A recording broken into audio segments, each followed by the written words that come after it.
1500 कंत्राटी कामगार कल्याण डोंबिवली महानगरपालिकेमध्ये विविध कंपन्यांमध्ये काम करत होते। सुमित कंपनी आल्यापासून याच्यातले जवळजवळ 850 ते 900 मुलं ज्यांना कामावरनं कमी करण्यात आलं होतं त्यांना कामावर घेण्यात आलं नव्हतं। या कंत्राटी कामगारांनी आज इथे काम बंद आंदोलन पुकारलं होतं आणि त्याच्यासाठी त्यांनी मला संपर्क साधला।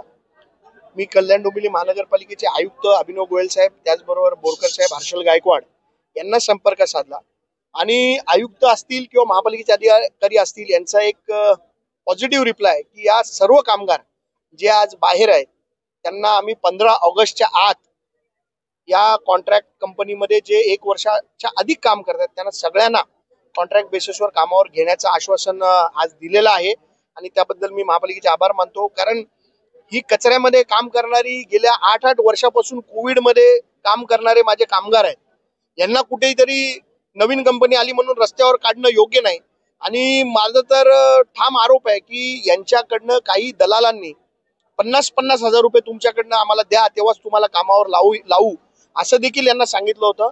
आणि मी आज तुमच्या माध्यमातून सगळ्यांना सांगू इच्छितो की कोणालाही 1 रुपया कामावर लागण्यासाठी द्यायची गरज लागणार नाही असं आश्वासन महापालिकेने आणि सुमित कंपनीने देखील दिलेलं आहे। एकही कामगाराला 1 रुपया द्यायची गरज नाही।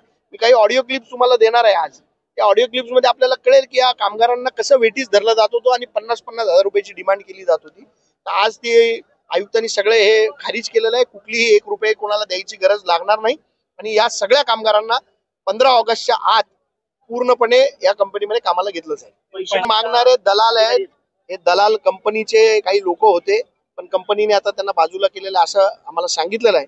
परंतु परत जर आमच्या कानावर आलं तर त्यांना शिवसेना स्टाईलने प्रसाद मिळेल, जे कामगारांकडनं पैसे मागतील त्यांना। जुन्या कंपनीमध्ये जुन्या कॉन्ट्रॅक्टरकडे काही लोकांचा पगार थकलेला आहे, त्याच्यासाठी बोरकर साहेबांशी माझं बोलणं झालेलं आहे आणि त्यांचाही पगार लवकरच मिळेल अशी अपेक्षा आम्हाला आहे। यापूर्वीचे आयुक्त